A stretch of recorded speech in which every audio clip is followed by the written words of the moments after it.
이미 챗GPT의 실력은 충분히 입증되었습니다. 대학 자료를 분석하는 레포트, 논문, 심지어 창작의 영역인 소설까지 우리는 궁금해졌습니다. 챗GPT가 바라보는 사회는 어떤 모습인지, 그리고 그 모습은 실제로 얼마나 정확한지 말이에요. 그래서 이렇게 해보기로 했죠. 먼저 지금 한국 사회를 가장 뜨겁게 달구고 있는 사회 이슈 하나를 발굴해냅니다. 이 사회 이슈에 관해 챗GPT에게 6가지의 질문을 던져보는 거죠.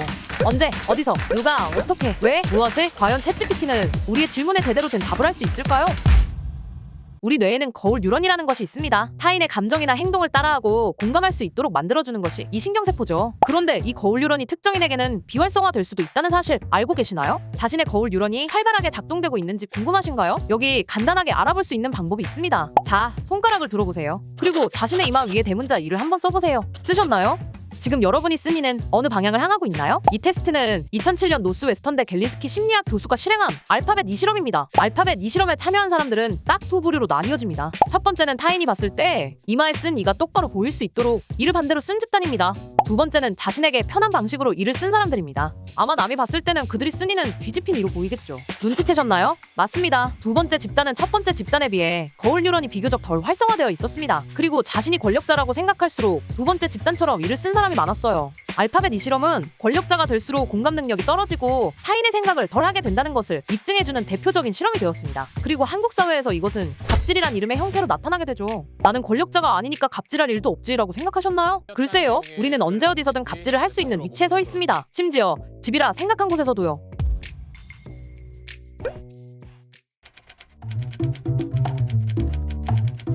한국의 아파트가 처음 생긴 것은 1960년대 후반입니다. 1960년대의 대규모 도시화와 인구 증가로 인해 주택 부족 문제가 심각해지면서 아파트 단지가 대거 건설되기 시작했습니다. 이후 1970년대에는 아파트 단지의 규모와 수가 더욱 커졌으며 현재 한국은 세계에서 가장 높은 아파트 밀도를 가진 나라 중 하나입니다. 한국의 아파트 단지가 처음으로 조성된 것은 1962년 서울 마포 아파트 앞 농경사회가 끝나고 도시화가 시작되며 사람들이 하나둘씩 서울로 모여들기 시작했지. 당연히 살 곳도 점점 부족해졌어. 그 당시 서울 인구의 반이 넘는 사람들이 남의 집에서 햇방살이를 하거나 도시 변두리에 무허가 주택을 짓고 살았었다고 해. 국민들의 주거난과 그로 인해 발생하는 사회 문제를 해결하기 위해 본격적으로 아파트 단지 조성 사업이 시작됐어. 1970년대가 되자 말 그대로 아파트 건설 붐이 일었지.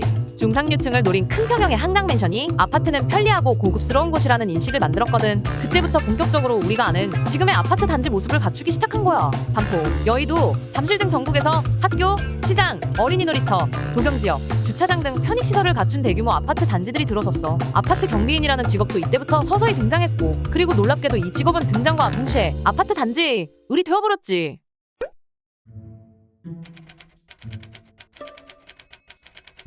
갑질은 어디서든 발생할 수 있지만 일부 산업군에서는 더욱 잦은 경향이 있습니다. 회사 직장 분야, 상사나 선배로부터 부당한 대우나 괴롭힘을 받는 경우가 많습니다. 하지만 갑질은 단순히 특정 분야나 장소에서만 일어나는 것이 아니기 때문에 어디서든 예방과 대처가 필요합니다. 경비인의 경우 우리들이 살고 있는 아파트가 그들에게는 회사이자 직장이지. 인격적 모독감. 지난 3월 강남의 경비원 박 씨가 관리소장의 갑질로 인해 또다시 자살하는 일이 벌어졌어. 그가 일하던 아파트는 관리소장의 갑질로 이미 경비원 10여 명이 한꺼번에 사표를 내고 떠난 곳이었지. 우리가 살고 있는 아파트, 거기에서 지금 이 순간에도 다양한 갑질이 일어나고 있는 거야.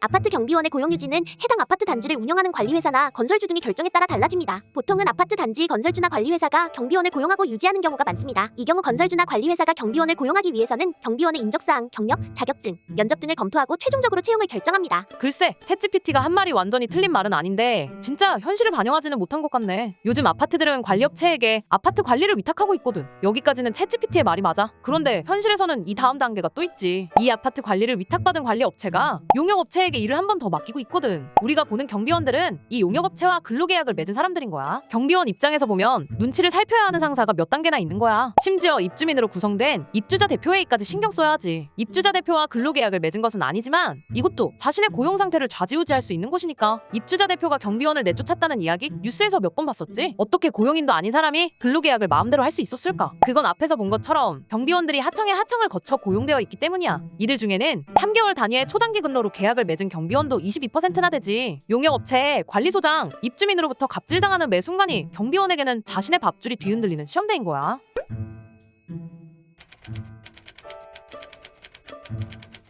주민들은 경비원에게 신고나 불만 사항을 제기할 때 언어폭력을 일삼거나 협박, 괴롭힘을 가하는 경우가 있습니다. 또한 경비원이 부당한 업무를 수행했다고 생각하면 그들을 비난하거나 억압하기도 합니다. 반면에 관리사무소장도 경비원에게 갑질을 하는 경우가 있습니다. 경비원이 업무 수행을 잘하지 못하거나 불만 사항이 있으면 관리사무소장은 그들을 책임질 수 없다는 식으로 압박을 가하기도 합니다. 이러한 상황에서 경비원은 자신의 입장을 못 내거나 불이익을 받을 우려가 있어 어려움을 겪을 수 있습니다. 한국에는 회사가 비정규직 직원에게 계약 연장을 빌미로 갑질하는 것을 방지하기 위한 법이 마련되어 있거든. 비정규직 근로자를 2년 이상 고용하면 정규직 전환시켜야 해. 하지만 경비원은 이 법의 테두리에서 벗어나 있어. 아파트 경비원의 평균 연령은 약 64세야. 대부분이 노년층으로 이루어져 있지. 그리고 비정규직 근로자를 정규직으로 전환시키는 기간제법은 55세 미만에게만 적용되게 되어 있어. 놀랍지? 비정규직으로 일하는 데는 나이 제한이 없는데 법적인 보호에는 제한이 있다니 말이야. 그렇기 때문에 용역업체가 2년이 넘었는데도 계속해서 3개월 계약이라는 엄청 짧은 근로 조건을 제시해도 불법이 아닌 거야. 혹시 임계장, 보다자라는 말 들어본 적 있어? 둘 다 줄임말인데. 임계장은 임시계약 노인장, 보다자는 고르기도 쉽고 바르기도 쉽고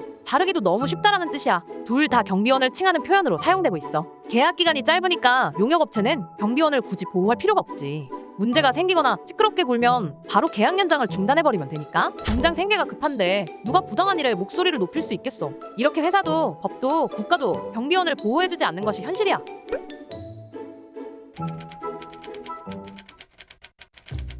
첫째, 아파트 경비원들은 일반적으로 일용직 근로자로 취급되어 소득이 낮으며 사회적으로도 낮은 지위에 있습니다. 따라서 경비원들은 직장 내에서의 괴롭힘에 대해 신고나 제보를 하기 어려울 수 있습니다. 둘째, 경비원들은 갑질을 견뎌내기 위해 권력자나 상급자들에게 의존해야 할 수도 있습니다. 셋째, 아직까지 경비원들에 대한 교육이나 법적 보호가 부족한 상황이 지속되고 있습니다. 자, 우리는 직장에서 갑질을 겪으면 어떻게 하라고 들었지? 맞아. 갑질금지법 혹은 직장 내 괴롭힘법으로 신고하라고 알고 있지? 아, 참고로 두 개는 이름만 다를 뿐 같은 법이야. 그럼 이런 생각이 들 거야. 관리소장 갑질금지법으로 신고하면 안 되나? 갑질금지법이 적용이 되기 위해서는 같은 직장 내에서 발생한 사건이란 것을 입증해야만 하거든? 하지만 기억하지? 경비원 위로 몇 개의 업체가 있었는지 말이야. 여기 관리업체인 관리소장으로부터 심각한 괴롭힘을 당한 경비원이 있어. 과연 관리소장을 직장 내 괴롭힘으로 신고할 수 있을까? 혹은 지속적으로 경비원에게 모멸적인 언사를 내뱉은 입주민을 직장 내 괴롭힘으로 신고할 수 있을까?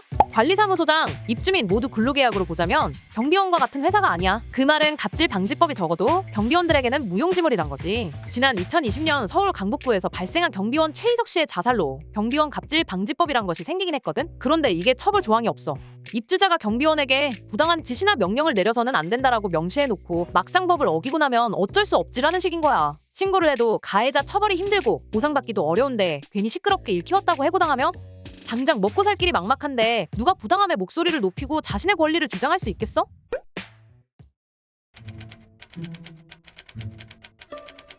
첫째, 법과 제도의 강화가 필요합니다. 갑질 행위에 대한 처벌이 강화되어야 하며 피해자 보호와 구제를 위한 법적 제도가 보다 강화되어야 합니다. 또한 직장 내 갑질을 예방하기 위한 정책과 교육이 필요합니다. 둘째, 직장 내 조직 문화의 변화가 필요합니다. 조직 내 권력 구조와 횡포적 문화를 개선하기 위한 노력이 필요합니다. 셋째, 사회적 대우와 인식 개선이 필요합니다. 갑질은 사회적으로 받아들여지는 문제이며 이를 해결하기 위해서는 갑질에 대한 인식 개선이 필요합니다. 총체적으로 갑질이 사라지도록 하기 위해서는 법과 제도, 직장 내 조직 문화, 사회적 대우와 인식 개선, 개인의 성장과 자기개발 등 다양한 측면에서의 대응이 필요합니다. 갑질은 영어로도 꺄쪼 이런 거 알지? 갑질이 한국 사회에 두드러지는 현상 중 하나이기 때문에 한국어 표기법을 그대로 따른 거야. 한국에 갑질이 만연한 이유에 대해 문화심리학자 한민 강사는 이렇게 설명했어. 한국 사람들은 자신의 가치를 높게 평가하기 때문이다. 스스로가 대단한 사람이라 생각하기 때문에 타인에게 대접받기를 원하고 대우받기를 바란다는 거야. 인정받고 추앙받기를 바라니 자연스레 자신의 권위와 위치를 드러낼 수 있는 을에게 갑질을 하게 된다는 거지. 갑질은 이미 한국에 깊이 뿌리내려버린 사회 형태가 되어버렸어. 갑질하면 안 된다는 것을 모두 알고 있음에도 갑질 피해자들이 계속 발생하고 있으니까 한국 사회의 줄세우기식 분위기가 사라지지 않는 이상 대우받고 대접받기를 바라는 이 심리는 쉽게 없어지지 않을 거야.